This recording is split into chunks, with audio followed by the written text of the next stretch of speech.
Welcome dear students, आप सभी का स्वागत है बोर्ड एग्जाम्स यूट्यूब चैनल पर। तो डियर स्टूडेंट्स, यह video MP board class 10th के जो स्टूडेंट्स हैं उनके लिए बहुत ही ज़्यादा इंपॉर्टेंट होने वाला है, क्योंकि इस वीडियो में हम करने वाले हैं हाई स्कूल मुख्य परीक्षा वर्ष 2024-25 आपकी जो वार्षिक परीक्षाएं चल रही है उसके अंदर आपका जो अंग्रेजी विषय का पेपर होने वाला है 3 मार्च को, उसका कंप्लीट पेपर का सॉल्यूशन हम इस वीडियो में करने वाले हैं। तो आपको वीडियो को एंड तक वॉच करना है। साथ ही में अगर आपने हमारे यूट्यूब चैनल को अभी तक सब्सक्राइब नहीं किया है तो आप हमारे यूट्यूब चैनल को सब्सक्राइब कर लीजिए, ताकि ऐसे ही वीडियोस की नोटिफिकेशन सबसे पहले आपको मिलती रहे। ठीक है, अभी तो ये आपका दूसरा ही पेपर है। आपने हिंदी के पेपर में जलवा देखा होगा किस प्रकार से मैं पेपर पूरा छाप देता हूँ, तो आपको इंग्लिश का भी इसी प्रकार से देखने को मिलेगा और बाकी विषय के लिए भी आप तैयार हो जाएँ। इसी यूट्यूब चैनल पे आपको सारे के सारे पेपर देखने को मिलेंगे। ठीक है, तो आप हमारे यूट्यूब चैनल को सब्सक्राइब कर लीजिए। चलिए बिना किसी टाइम को वेस्ट किए शुरू करते हैं। सेट डी यहाँ पे है। टोटल क्वेश्चंस आपके 16 पूछे जाएंगे। टाइम आपको 3 आवर्स का मिलेगा, 3 घंटे का, और 75 अंक का आपका पेपर होगा अंग्रेजी विषय का। ठीक है, 3 मार्च का आपका पेपर। चलिए शुरू करते हैं। इंस्ट्रक्शंस आपको कुछ इस प्रकार से एग्जाम के अंदर देखने को मिलेंगे। इंस्ट्रक्शंस यानी कि निर्देश, तो आपको इनको अच्छी तरह से पढ़ लेना है। ठीक है, चलिए सेक्शन आता है आपका रीडिंग का। इसमें आपके पैसेज आते हैं। बार बार मैं रेगुलर वीडियोस में आपको बता चुका हूँ कि 5 मार्क्स का एक पैसेज आता है, फिर आपका एक और 5 मार्क्स का पैसेज आता है, फिर आपका एक 4 मार्क्स का पैसेज आता है नोट्स एंड टाइटल का, फिर आपका जो प्रोज होता है उसमें से 3 मार्क्स का एक पैसेज आता है, फिर आपकी पोएम में से एक 3 मार्क्स का पैसेज आता है। यानी कि आपके 20 नंबर के पैसेज आते हैं। इन 20 नंबरों को आपको अच्छी तरह से तैयार कर लेना है। केवल आपको पेपर में से कॉपी में देखकर आंसर लिखना है। आपके 20 नंबर तो ऐसे ही पक्के हो जाएंगे। ठीक है, चलिए तो पैसेज की स्ट्रेटजी जो है, इनको किस तरह से आपको करना है मैं आपको बता चुका हूँ। पैसेज को आपको अच्छी तरह से पढ़ना है, फिर इनके उत्तर आपको लाइन टू लाइन देखने को मिल जाएंगे। ठीक है, तो सेक्शन है रीडिंग। हम शुरू करते हैं क्वेश्चन नंबर 1 से। Read the following passage carefully and answer the questions given below. तो ये पैसेज दे रखा है आपका। चलिए इसको थोड़ा सा पढ़ लेते हैं। Long ago in Mongolia there lived an emperor. बहुत समय की बात है, मंगोलिया में एक राजा रहता था। हु फियर्ड ग्रोइंग ओल्ड, जिसे बूढ़ा होने का डर लगता था। वन डे, एक दिन, he saw an old man in the street. उसने एक बूढ़े आदमी को गली में देखा। Upset at being reminded the some day he too would age, यानी कि उसको देखकर दुख हुआ कि एक ना एक दिन मुझे भी बूढ़ा होना पड़ेगा। He ordered all the old people to leave his land, यानी कि उसने सभी लोगों को, जो बूढ़े लोग थे, उसने उसकी जो लैंड है, उसकी भूमि है, उसकी प्रजा है, उसमें से सभी बूढ़े को देश निकाला देने का आदेश दिया। One day A violent storm swept the kingdom. एक दिन भयंकर तूफान आया और उसके किंगडम, उसके साम्राज्य को उसने तबाह कर दिया, तहस नहस कर दिया। Nothing was safe from its फरी, कोई इसकी चपेट से कोई नहीं बच सका। It road into the palace and blue away the emperors belonging. वह उसके महल में भी आया था, वो जो बवंडर था, और उसकी सारी चीज़ें उसने तहस नहस कर दी थी, including his priceless golden pitcher. Pitcher का मतलब क्या होता है? सोने का घड़ा भी एक उड़ा ले गया था वो। When the storm ended, the emperor ordered that the pitcher be found and brought back to him. जैसे ही वो तूफान खत्म हुआ, एम्परर ने आदेश दिया कि उस पिचर को ढूंढा जाए। People went in search of the pitcher. लोग जो है पिचर यानी कि स्वर्ण घड़े की खोज में गए। दे saw it in a lake near by, उन्होंने एक झील में उसको देखा। ठीक है, they saw it in a lake nearby, but no matter who tried no one could get a grip of another pitcher, यानी कि किसी को भी उस घड़े तक कोई नहीं पहुंच सका, बस वो लेक में उनको दिख रहा था। All they got was a handful of water, उन्हें क्या मिला? बस चुल्लू भर पानी मिला। हैंडफुल ऑफ वाटर मतलब क्या होता है? चुल्लू भर पानी। Yet it could be plainly seen, यानी कि वो सबको दिख सकता था। ग्लिटरिंग यानी कि चमक रहा था वो पानी के अंदर ही। And just below the water surface, पानी के नीचे ही था, लेकिन किसी के भी हाथ वो नहीं आया। तो इस प्रकार से आपको ये पैसेज पढ़ना है। जैसा मैंने पढ़ा है आपको इसका मीनिंग निकालना है, कोशिश करना है, 2 से 3 बार पढ़ना है, आपको धीरे धीरे समझ में आ जाएगा। ठीक है, इससे क्या है, आपकी रीडिंग भी बढ़ेगी और आप आंसर्स को अच्छी तरह से देख पाएंगे। अब देखिए क्वेश्चंस इतने आसान हो जाएंगे कि आपको लाइन टू लाइन ये मिल जाएंगे, पैसेज में देखने की जरूरत ही नहीं पड़ेगी आपको। देखिए पहला जो क्वेश्चन है, the emperor was upset to see the old man because. Emperor ने बूढ़े आदमी को देखकर क्यों अपसेट हो गया था वो?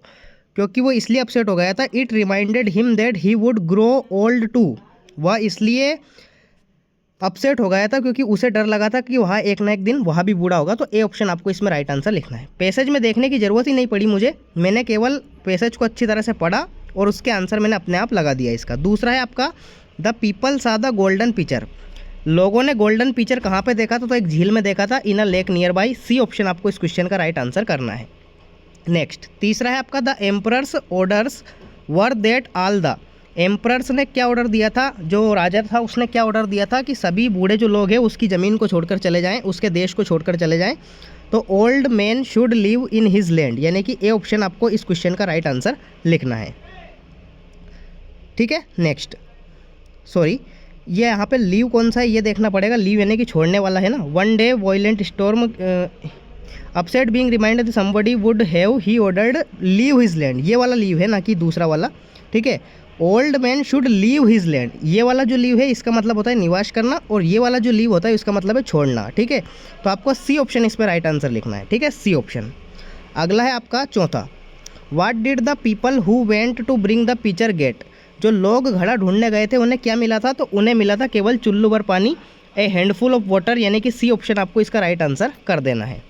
पांचवा है आपका द एम्परर फियर्ड, राजा को डर क्यों लगा था, तो राजा को डर लगा था गेटिंग ओल्ड, बूढ़ा होने का डर लग रहा था उसको, तो डी ऑप्शन आपको इस क्वेश्चन का राइट आंसर करना है। ठीक है, देखिए 5 क्वेश्चंस आपसे पूछे गए हैं। आप इन 5 क्वेश्चंस को देखने का, ये जो मतलब मैंने सॉल्व किए हैं, मुझे पैसेज में देखने की ज़रूरत ही नहीं पड़ी है। मैंने क्या किया, केवल पैसेज को अच्छी तरह से पढ़ा और उसको समझा, फिर मुझे जो क्वेश्चंस है वो लाइन टू लाइन ऐसे ही मिल गए बिल्कुल आसानी से। तो इसी प्रकार से आपको इसको सोल्व करना है। पहले पैसेज को 2 से 3 बार पढ़ना है, फिर आपको उनके आंसर्स देना है। ठीक है, चलिए दूसरा क्वेश्चन आपका आता है, read the following passage carefully and answer the questions given below.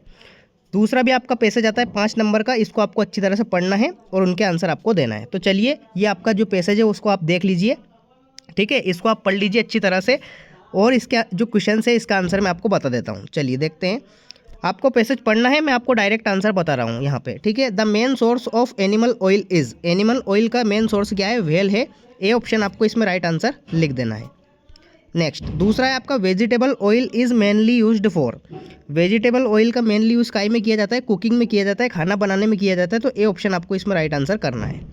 तीसरा है आपका, the days of fish yield nursing oil, तो इसमें आपको राइट आंसर लिखना है लीवर, यानी कि सी ऑप्शन आपको इसमें राइट आंसर करना है। नेक्स्ट आता है आपका चौथा, the thick protective covering of fat on a whale is called, क्या कहते हैं उस चमड़ी को, हम कहते हैं ब्लबर, यानी कि बी ऑप्शन आपको इसमें राइट आंसर कर देना है। पांचवा है आपका, right the noun form of word protect, protect की आपको नाउन बतानी है, तो नाउन क्या हो जाएगी इसकी, प्रोटेक्शन हो जाएगी। ठीक है, PROTECTION, प्रोटेक्शन। जिस वर्ड के लास्ट में TION लगता है उसे हम नाउन कहते हैं। तो प्रोटेक्ट एक वर्ब होती है, इसका मतलब होता है रक्षा करना, तो इसकी नाउन क्या हो जाएगी, प्रोटेक्शन हो जाएगी। प्रोटेक्शन आपको इस क्वेश्चन का राइट आंसर लिख देना है। ठीक है, तो इस प्रकार से आपके 5-5 नंबर के 2 पैसेज मैंने आपको कंप्लीट बता दिए हैं। आपको समझ में आए होंगे कि किस प्रकार से आपको इनको सोल्व करना है। तीसरा जो पैसेज आपसे पूछा जाता है नोट्स एंड टाइटल का। ठीक है, 4 मार्क्स का पैसेज होता है, मैं आपको बता देता हूँ। टाइटल किस प्रकार से आपको लिखना है, टाइटल लिखना है आपको केवल एक वर्ड में, जो जिसके बारे में पैसेज दे रखा है। और नोट्स में आपको लिखनी है मेन पॉइंट छांटकर, इसमें से 3 से 4 लाइनें जो आपको मेन लगे उनको आप लिख सकते हैं नोट्स के अंदर, तो आपको 4 मार्क्स फ्री के मिल जाएंगे। ठीक है, तो चलिए देखिए, हार्ट यानी कि हृदय के बारे में दे रखा है, मानव के दिल के बारे में दे रखा है। The heart is one of the most vital components of the human body. ठीक है, ये हार्ट के बारे में दे रखा है, तो हार्ट ही क्या हो जाएगा, इसका टाइटल हो जाएगा हार्ट। ठीक है, और नोट्स में मैंने आपको बता दिया है कि आपको मेन पॉइंट छांटकर इसमें से लिख देना है। ठीक है, तीसरा क्वेश्चन कंप्लीट हो जाता है। सेक्शन ए आपका कंप्लीट हो चुका है। नेक्स्ट आता है अब आपका सेक्शन बी, राइटिंग। ठीक है, चलिए तो इनको देखते हैं। क्वेश्चन नंबर 4 है आपका, you are Rachit Saxena studying in government higher secondary school Bhind, write an application to your principal for subject change. आपको सब्जेक्ट चेंज करने के लिए आपके प्रिंसिपल को एक एप्लीकेशन लिखना है। ठीक है, एप्लीकेशन वैसे मैं प्रीवियस जो पेपर से आपको बता चुका हूँ मैं, SLC प्लस बुक बैंक की आपको मस्ट कंपलसरी करना ही है, इनमें से आपके आने के 100% चांस है। ठीक है, आप ये वाली भी कर सकते हैं, SLC और बुक बैंक आपको कंपलसरी करना ही है। ठीक है, और वाला लेटर भी आप कर सकते हैं, write a letter to your father requesting him to send 1000 rupees to buy some books. आपके पिताजी को आपको एक पत्र लिखना है जिसमें आपको बताना है कि मुझे कुछ पुस्तकें खरीदनी है, तो आप मुझे 1000 रुपये सेंड कर दीजिए। ठीक है, नेक्स्ट 5वां क्वेश्चन है आपका ऐसे, राइट एन ऐसे on any one of the following topics in about 150 words में आपको एक ऐसे लिखना है। ठीक है, 4 टॉपिक आपके दे रखे हैं, चारों में से किसी एक टॉपिक पर आपको क्या लिखना है, आपको लिखना है इसमें ऐसे। ठीक है, बिल्कुल ईजिली आप कर सकते हैं, कोई सा भी ब्लेसिंग ऑफ साइंस वाला कर सकते हैं, या फिर आप माय फेवरेट गेम भी कर सकते हैं। ठीक है, गेम्स एंड स्पोर्ट्स का भी आपको याद करना है, वो भी मस्ट है। वंडर ऑफ साइंस सभी को याद होता है, इसलिए आपको वो भी याद करना है। ऑनलाइन एजुकेशन के बारे में, कोविड-19 के बारे में आपको पैराग्राफ करना है, ये भी आप कर सकते हैं। ठीक है, नेक्स्ट नेक्स्ट आता है आपका क्वेश्चन नंबर 6। क्वेश्चन नंबर 6 आता है आपका on the basis of the picture given below right a short paragraph about the importance of trees. आपको एक पिक्चर दे रखी होगी क्वेश्चन नंबर 6 के अंदर, 3 मार्क्स का एक क्वेश्चन होता है जिसमें से आपको देखकर वर्णन करना है, मतलब इसकी सहायता से। तो देखिए इंपॉर्टेंस ऑफ ट्रीज़ यहाँ पे दे रखा है। ट्रीज़ के कुछ फ़ायदे दे रखे हैं। प्रोवाइड फूड करता है, प्रोवाइड मेडिसिन करता है, ऑक्सीजन ऐड करता है, कार्बन डाइऑक्साइड ये लेता है हमसे, प्रोवाइड मेडिसिन्स, प्रोवाइड वुड, लकड़ियाँ प्रदान करता है। ठीक है, तो plant a tree save our earth, पौधे बोएं और हमारी धरती को बचाएं। इस प्रकार से आपको इंपॉर्टेंस ऑफ ट्रीज़ का 75 शब्दों में एक पैराग्राफ लिख देना है, आपको 3 मार्क्स मिल जाएंगे। ठीक है, सेक्शन बी आपका कंप्लीट हो जाता है। नेक्स्ट आता है आपका सेक्शन सी। सेक्शन सी का तो मैं आपको बार बार बता चुका हूं कि जो विद्यार्थी 10/10 प्राप्त करना चाहता है परीक्षा में, वो मेरा सेक्शन सी का कंप्लीट वीडियो जाके देख सकता है। कमेंट बॉक्स में लिंक पिन है। ठीक है, सेक्शन सी एक क्लास, सेक्शन सी खल्लास, उस वीडियो को आप जाके जरूर देखें। ठीक है, चलिए फिल इन द ब्लैंक्स आपको करना है। पहला है आपका there is not water in the pool. तो इसमें सम होगा नहीं क्योंकि नेगेटिव में नहीं आता है और ये काउंटेबल नाउन्स के साथ आता है। वैसे भी पानी जो है अनकाउंटेबल नाउन है। मैनी होगा नहीं क्योंकि काउंटेबल नाउन के साथ आता है। तो एनी आपको इसमें राइट आंसर लिख देना है। ठीक है, एनी आपको इसमें राइट आंसर करना है। जो तालाब है, पुल है, उसमें कोई भी पानी नहीं है। दूसरा, his father is MLA. MLA के उच्चारण में क्या आएगा? एम आएगा। ठीक है, तो ए के अकॉर्डिंग हम इसमें क्या लगा देंगे? आ से अगर आ तक कोई चीज़ आए तो हम उसमें एन लगाते हैं। तो एन आपको इस क्वेश्चन का राइट आंसर करना है। ठीक है, एन। तीसरा है आपका Bhopal is larger dash Gwalior. Bhopal Gwalior से बड़ा है। तो देखिए लार्जर दे रखा है यहाँ पे, पॉजिटिव डिग्री के बाद आती है आपकी कंपेरेटिव डिग्री। तुलना कर रहा है तो तुलना के केस में हम देन लगाते हैं। देन आपको इसका राइट आंसर लिखना है। ठीक है, then. Next, the report was dash last week. जो रिपोर्ट है वो लास्ट वीक लिखी गई थी। तो देखिए वाज दे रखा है यानी कि थर्ड फॉर्म है ये। आपको पैसिव वॉइस लगाना है इसमें। पैसिव वॉइस में थर्ड फॉर्म आती है। तो राइट की थर्ड फॉर्म क्या हो जाएगी? रिटर्न हो जाएगी। तो रिटर्न आपको इसमें राइट आंसर करना है। पांचवा है आपका I have been here Monday. Monday होता है एक पॉइंट ऑफ टाइम नहीं होता ये, हाँ एक पॉइंट ऑफ टाइम होता है। पॉइंट ऑफ टाइम के लिए हम क्या लगाते हैं? सिंस लगाते हैं। और अगर पीरियड ऑफ टाइम होता जैसे कि 2 डेज हो जाता, 2 मंथ हो जाता, तो फिक्स नहीं रहते हैं कि कौन से 2 मंथ की बात कर रहा है। इसलिए वहाँ पे हम क्या लगाएंगे? वहाँ पे हम 4 लगाएंगे। तो यहाँ पे मंडे जो है पीरियड ऑफ टाइम नहीं है, पॉइंट ऑफ टाइम है। पॉइंट ऑफ टाइम के केस में हम क्या लगाएंगे? सिंस लगाएंगे। ठीक है, next, look dash you leap. कुछ भी करने से पहले सोचो। तो बिफोर यू लीप ये एक फ्रेज है, कहावत है। तो लुक बिफोर यू लीप ये फिक्स है। बिफोर आपको इसमें राइट आंसर लिखना है। ठीक है, तो कुछ इस प्रकार से आपको fill in the blanks complete कर लेना है। सेक्शन सी का वीडियो जो है उसका जो लिंक है उस वीडियो की, वो कमेंट बॉक्स में पिन है, आप उसको चेक करके जरूर देख लीजिए। आपके 10 नंबर पूरे हो जाएंगे। डू एज डायरेक्टेड आपको करना है एनी 5। सारे के सारे मैं आपको बता देता हूँ वैसे तो यहाँ पे। ठीक है, पहला है आपका if she does not come on time she will miss the train. अगर वो समय पे नहीं आती है तो वह उसकी ट्रेन छूट जाएगी। ठीक है, ये होता है आपका प्रेजेंट इंडेफिनिट टेंस। और जो दूसरी स्थिति होती है वो होता है आपका फ्यूचर इंडेफिनिट टेंस। ठीक है, ये दोनों स्थितियाँ होती है। तो इसमें आपको अनलेस से इसको जोड़ना है। अनलेस का मतलब होता है नेगेटिव। पहले ही अनलेस का मतलब क्या होता है? जब तक नहीं। अनलेस का मतलब होता है जब तक नहीं। तो अनलेस से इसको जोड़ना है। तो जब तक तुम ट्रेन नहीं पकड़ोगे तो तुम्हारी ट्रेन छूट जाएगी। तो किस प्रकार से आपको जोड़ना है? अनलेस शी डज नॉट हट जाएगा क्योंकि ऑलरेडी नेगेटिव बन चुका है। अनलेस शी, अब आपको कम्स लिखना है यहाँ पे, सी के साथ कम्स लिखना है क्योंकि ये प्रेजेंट इंडेफिनिट टेंस है। Unless she comes on time, on time, फिर आपको पूरा सेम लिखना है, she will miss the train. ठीक है, इस प्रकार से आपको लिख देना है। दूसरा है आपका he has taken T. Interrogative इसको बदलना है। तो हैज़ पहले आ जाएगा हैज़, फिर आपको लिखना है ही, फिर आपको लिखना है टेकन, हैज़ ही टेकन, फिर आपको लिखना है टी और आपको क्वेश्चन मार्क लगा देना है। इस प्रकार से इसको करना है। नेक्स्ट, तीसरा है आपका Ishan agreed to dance with us. Negative इसको बदलना है। कौन सा टेंस है? एग्रीड यानी कि सेकंड फॉर्म है। सेकंड फॉर्म कौन से टेंस में आती है? पास्ट इंडेफिनिट में आती है। पास्ट इंडेफिनिट की हेल्पिंग वर्ब होती है डिड नॉट। तो देखिए ईशान डिड नॉट। अब ये एग्रीड जो है वो फर्स्ट फॉर्म में चेंज हो जाएगा, वहाँ पे हो जाएगा एग्री। ठीक है, Ishan did not agree to dance with us पूरा सेम रहेगा। इस प्रकार से आपको इसका नेगेटिव बना देना है। चौथा है आपका he is rich he is not happy. वह अमीर है लेकिन खुश नहीं है। येट से इसको जोड़ना है। यह वह अमीर है फिर भी वह खुश नहीं है। तो he is rich yet he is not happy. केवल आपको यहाँ पे येट लगाना है और बाकी पूरा सेम आपको लिख देना है। Next, the garden has lovely flowers, the garden is in front of my house. Garden में अच्छे फूल हैं, गार्डन मेरे घर के सामने है। तो आपको इसको रिलेटिव क्लाउज से जोड़ना है। रिलेटिव क्लाउज में मैंने आपको स्थिति बता दी है, हु आता है पर्सन के केस में, हु पर्सन के केस में आता है। यहाँ पे हम इसको विच से जोड़ेंगे क्योंकि एक जगह की बात कर रहा है, एक वस्तु हो जाएगी। तो गार्डन हैज़ लवली फ्लावर्स आपको पूरा लिखना है, the garden has lovely flowers विच, फिर आपको गार्डन हटा देना है यहाँ पे, which is in front of my house, इस प्रकार से आपको लिख देना है। ठीक है, ये हो जाएगा रिलेटिव क्लाउज से। कैसे लिखना है, the garden has lovely flowers which is in my front of house. ठीक है, which is in my front of my house, इस प्रकार से आपको लिख देना है रिलेटिव क्लाउज से।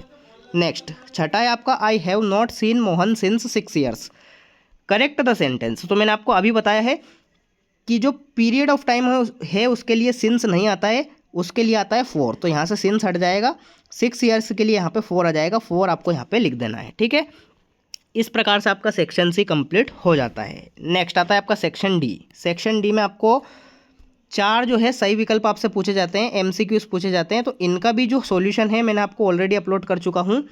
टॉप 50 एमसीक्यूज आपके 4 नंबर पक्के, अगर आपने उस वीडियो को जाके देख लिया है। 50 कराए हैं, 50 में से 4 आपको 100% देखने को मिल जाएंगे। उसका भी जो उस वीडियो का लिंक है वो भी कमेंट बॉक्स में पिन है, तो आप उसको चेक करके ज़रूर देख लीजिए। ठीक है, चलिए तो यहाँ पे मैं आपको आंसर बता देता हूँ। नवे क्वेश्चन के अंदर, what did Lencho think of the post employees, post employees को उसने क्या सोचा था, तो बंच ऑफ क्रूक्स सोचा था, बदमाशों का झुंड उसने समझ रखा था पोस्ट ऑफिस के एम्प्लॉइज़ को। ठीक है, तो सी ऑप्शन आपको इसमें राइट आंसर लिखना है। दूसरा है आपका, according to Nelson Mandela what is courage. Nelson Mandela के अनुसार साहस क्या है, तो उसका अर्थ होता है ट्रिम्प और फियर, यानी कि डर के ऊपर विजय प्राप्त करना ही साहस है। ठीक है, बी ऑप्शन आपको इसमें राइट आंसर लिखना है। नेक्स्ट, तीसरा है आपका, Amanda wants to be an orphan. Amanda orphan क्यों बनना चाहता था या चाहती थी, to enjoy the freedom that an orphan has, वह उस आज़ादी को इंजॉय करना चाहती थी जो एक अनाथ के पास होती है। बी ऑप्शन आपको इसमें राइट आंसर करना है। नेक्स्ट है आपका चौथा, what is the colour of the ramparts of the young lady, तो उसका कलर कैसा था, हनी जैसा था। तो बी ऑप्शन आपको इसमें राइट आंसर लिख देना है, बी ऑप्शन। ठीक है, तो इस प्रकार से आपका क्वेश्चन नंबर 9 कंप्लीट हो जाता है। ठीक है, according to the text book आपके जो क्वेश्चंस पूछे जाते हैं आपकी टेक्स्ट बुक में से, तो ये 4 क्वेश्चन कंप्लीट हो जाते हैं। इनका वीडियो आप जाके जरूर देखिए, टॉप 50 एमसीक्यूज़ का। ठीक है, नेक्स्ट 10th क्वेश्चन आता है आपका, एक एग्जैक्ट आता है प्रोज के अंदर से। आपकी जो बुक है शायद फर्स्ट फ्लाइट है, हाँ, उसमें से पूछा जाता है 3 मार्क्स का आपसे एक प्रोज। फिर आपका एक और 3 नंबर का आता है पोयम, उसमें से भी आपको क्वेश्चन आंसर लिखने होते हैं पैसेज में से देख कर ही। तो देखिए, ही वंडर्ड फॉर 7 ईयर्स, ये वाला दे रखा है गौतम बुद्ध का, उनके बारे में दे रखा है, आपका पार्ट है गौतम बुद्ध वाला, उसमें से दे रखा है। ठीक है, तो चलिए इसको आपको अच्छी तरह से पढ़ना है। इसके जो क्वेश्चन है मैं आपको बता देता हूँ। पहला है आपका, which of the following has similar meaning of the word Buddha. Buddha का मतलब क्या होता है, तो बुद्ध का मतलब होता है एनलाइटमेंट 1, यानी कि बी ऑप्शन आपको इसमें राइट आंसर लिखना है। एनलाइटेंड का मतलब क्या होता है, प्रबोधन होता है, एक प्रकार से शिक्षा देना, तो बुद्ध का यही मतलब होता है। ठीक है, तो बी ऑप्शन आपको इसमें राइट आंसर करना है। नेक्स्ट आपका दूसरा, where did he vow to stay until his enlightenment came, कहाँ पे वो रुके थे, तो under a peepal tree. B option आपको इसमें राइट आंसर करना है। ठीक है, यहाँ पे दे रखा है पहली लाइन में, ही स्टार्टेड ये वाला, and finally set down under a peepal tree, इसमें आपको राइट आंसर लिखना है, अंडर ए पीपल ट्री। तीसरा है आपका, the lesson tells us about Buddha sermon at Banaras, it was is, कौन सा सरमन था, तो यहाँ पे तो देखिए दे रखा है फर्स्ट सरमन, ये थोड़ा सा क्वेश्चन वो आप करेक्ट कीजिए, first sermon at the city of Banaras. यहाँ पे दे रखा है कि पहला सरमन जो था उनका पहला प्रवचन, सरमन का मतलब होता है प्रवचन, कहाँ पे था, बनारस में। लेकिन यहाँ पे आपका ऑप्शन ही नहीं है फर्स्ट, जबकि फर्स्ट जो था आपका सारनाथ में था, इसलिए वो नहीं है। यहाँ पे थोड़ा सा मिस टाइपिंग हो गया है, तो लास्ट होगा नहीं, ये कुशीनगर में है, सेकंड भी होगा नहीं। यहाँ पे आप इसका राइट आंसर लिखेंगे नॉट मेंशन्ड। ठीक है, डी ऑप्शन आपको इसमें राइट आंसर करना है। बी वाला जो क्वेश्चन है, read the following extract carefully and answer the questions given below. आपकी एक पोएम दे रखी है, the fog comes on a little cat, बिल्ली की तरह आती है धीरे धीरे। It sits looking over harbour and city on silent haunches, ये चुपचाप आती है और चली जाती है। ठीक है, तो ये आपकी पोएम दे रखी है, एंड देन मूव्स ऑन, यानी कि वो चली जाती है। तो क्वेश्चंस आप देख लीजिए, who has written the above poem, ऊपर की पोएम किसने लिखी है, तो ये लिखी है कार्ल सैंडबर्ग ने। सी ऑप्शन आपको इसमें राइट आंसर करना है। ठीक है, सी ऑप्शन। अगला है आपका, the poet compares the fog with, poet ने जो फॉग है यानी कि जो धुंध है उसको किससे कंपेयर किया, तो मैंने आपको बताया है बिल्ली की तरह आती है, तो सी ऑप्शन आपको इसमें राइट आंसर करना है, ठीक है, सी ऑप्शन। तीसरा है आपका how does the fog arrive and depart. Fog कैसे आती है और कैसे चली जाती है, साइलेंटली आती है ये और साइलेंटली चली जाती है, तो बी ऑप्शन आपको इसमें राइट आंसर करना है। तो इस प्रकार से आपकी जो पोयम है वो कंप्लीट हो जाती है। अब आते हैं आपके question and answers. Question and answers जो मैं बता रहा हूँ आपको उतने ही आपको करना है, फालतू चीज़ें नहीं करनी है, जितना मैं बता रहा हूँ उतना ही आपको कर लेना है, आपका काम हो जाएगा, ठीक है। 11वां क्वेश्चन आप देख लीजिए, एनी 6 आपको करने होते हैं, 2-2 नंबर के क्वेश्चन है, तो 12 नंबर के क्वेश्चन हो जाएंगे, आपको इनमें से ही परीक्षा के अंदर देखने को मिल जाएंगे। 12वें क्वेश्चन में आपसे एनी 2 पूछे गए हैं, कोई 2 आपको करना है। इसी प्रकार से आपका 13th जो क्वेश्चन है उसमें भी आपको एनी 2 करना है 3 में से। 14th जो क्वेश्चन है 3-3 नंबर के होते हैं, 14, 15 और 16 क्वेश्चन, इनमें से आपको और के करना होता है, कोई सा भी आप दोनों में से एक कर सकते हैं, ठीक है। तीनों ये और में दे रखे होते हैं, 3-3 नंबर के क्वेश्चंस होते हैं, ठीक है। तो इस प्रकार से आपको क्वेश्चन एंड आंसर्स कर लेना है। तो dear students, MP board class 10th के जो स्टूडेंट्स हैं उन्होंने इस वीडियो को अच्छी तरह से वॉच अगर किया है तो आपको बहुत ही ज़्यादा इससे हेल्प मिलेगी और आप 75/75 परीक्षा में करके आओगे। सेक्शन सी 10/10 का वीडियो आप जरूर देखें, टॉप 50 एमसीक्यूज़ का वीडियोस भी आप जरूर देखें, तो उससे आपका काम और आसान हो जाएगा, ठीक है। तो कंप्लीट पेपर का सॉल्यूशन हमने इस वीडियो में देख लिया है। अगर आपको कोई डाउट है तो कमेंट बॉक्स में कमेंट करके जरूर बताइए। साथ ही में आप हमारे यूट्यूब चैनल को कर लीजिए सब्सक्राइब, ताकि ऐसे ही वीडियोस की नोटिफिकेशन आपको मिलती रहे। तो मिलते हैं अगले वीडियो में, तब तक के लिए टाटा बाय बाय, जय हिंद, वंदे मातरम।